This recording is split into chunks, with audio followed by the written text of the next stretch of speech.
안녕하세요. 1월 10일 우리 한 주간을 시작하는 1월 달의 둘째 주 첫 월요일입니다. 오늘은 요한복음 3장 22절부터 36절의 말씀을 가지고 주님의 들러리 인생이 내 사명, 내 영광입니다. 이런 제목으로 함께 말씀을 나누도록 하죠. 우리가 계속해서 살펴봤지만 세례 요한은 예수님보다 먼저 사역을 시작했던 예수님의 복음의 선배라고 할 수가 있습니다. 요단강에서 세례를 준 사람도 요한이 먼저였고 예수님도 요한에게 세례를 받고 사역을 시작했습니다. 그리고 회개하라 천국이 가까워했느니라 말씀을 먼저 전한 사람도 요한이었죠. 심지어 많은 사람이 요한을 메시아라고 생각하였고 그를 따르는 제자들도 점점 많아졌습니다.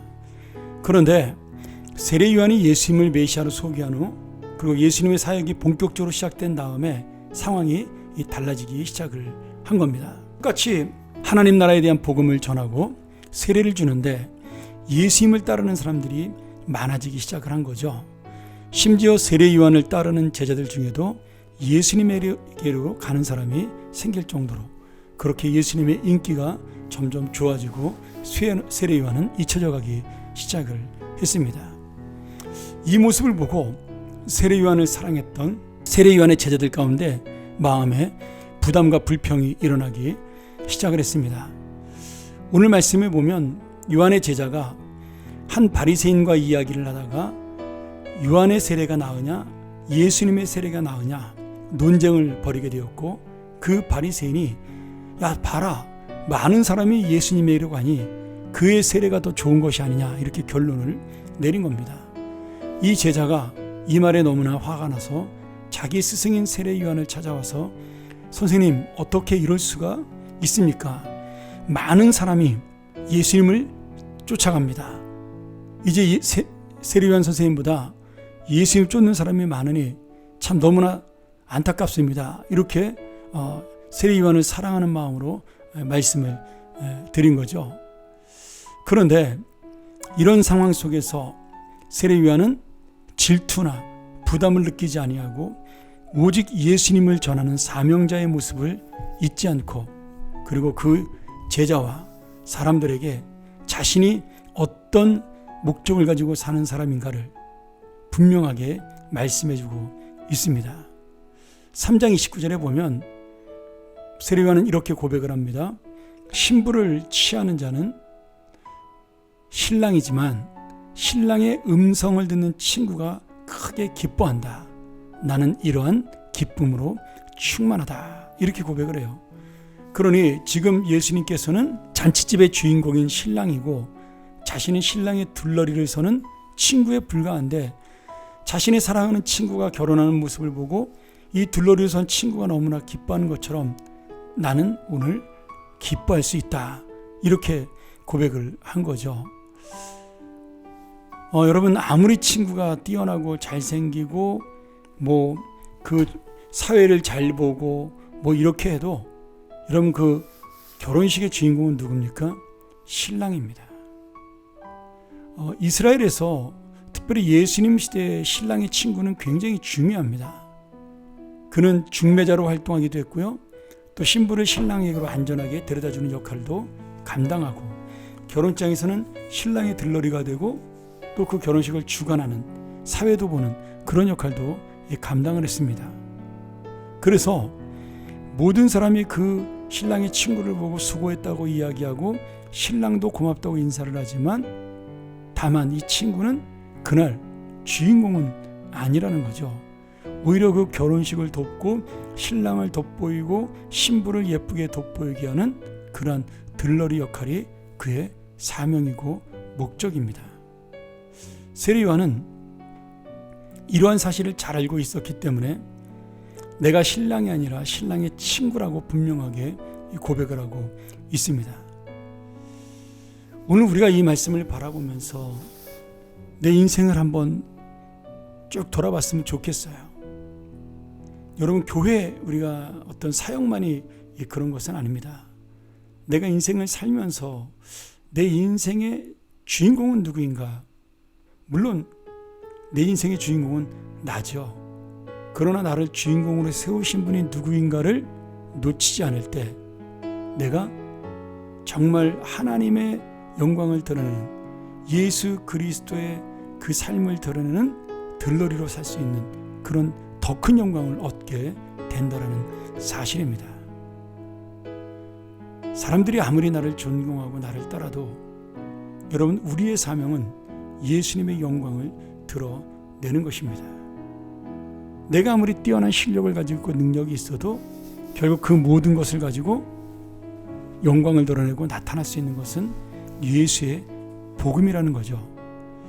우리가 이 사실을 놓치지 말아야 교만하지 아니하고 또 어떤 때는 너무 낙심하지 아니하고 한결같은 믿음으로 예수 그리스도의 삶을 살아갈 수가 있고 기쁨을 놓치지 않고 살아갈 수가 있습니다. 오늘 다시 한번 내가 죽어야 예수가 사는 사명, 그것이 무엇인지를 알아야 합니다. 세례요한은 30절에 이렇게 고백을 하죠.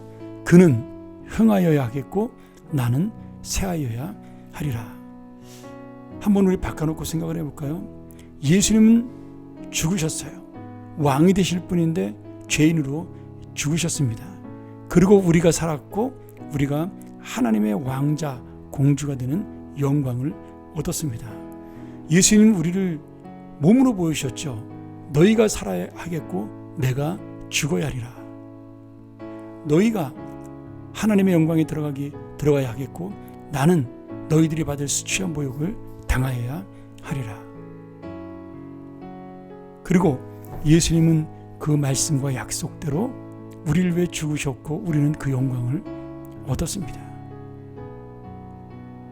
오늘 여러분, 이 세례요한의 그는 흥하여야 하겠고 나는 쇠하여야 하리라, 이제는 우리가 주님에게 드려야 될 말씀입니다.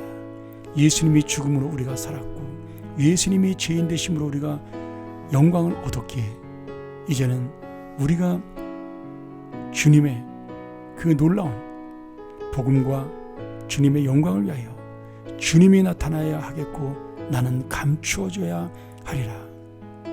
주님이 일어서야 하겠고 나는 낮아져야 하리라. 오늘 여러분, 세례요한은 아무것도 남지 않은 인생처럼 보였지만 그는 오직 예수님만을 세우고 죽어간 인생이 되었지만 그러나 그것을 인하여 예수 그리스도의 복음이 힘이 있어졌고 세상 죄를 지고 하는 하나님의 어린 양을 보라는 그의 외침으로 말미암아 예수님의 구원은 시작이 되었고 예수님은 하나님의 아들로 인정을 받았으니 여러분, 세례요한은 망한 것도 아니고 쇠한 것도 아니고 오히려 주님과 함께 영광을 누린 자라고 믿습니다.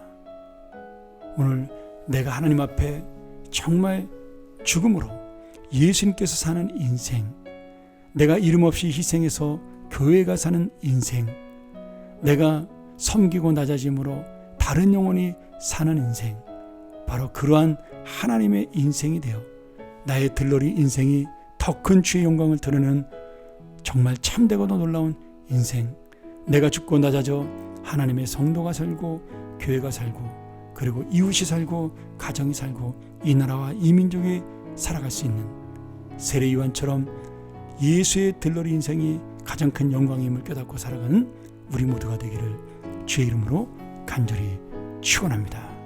기도하겠습니다.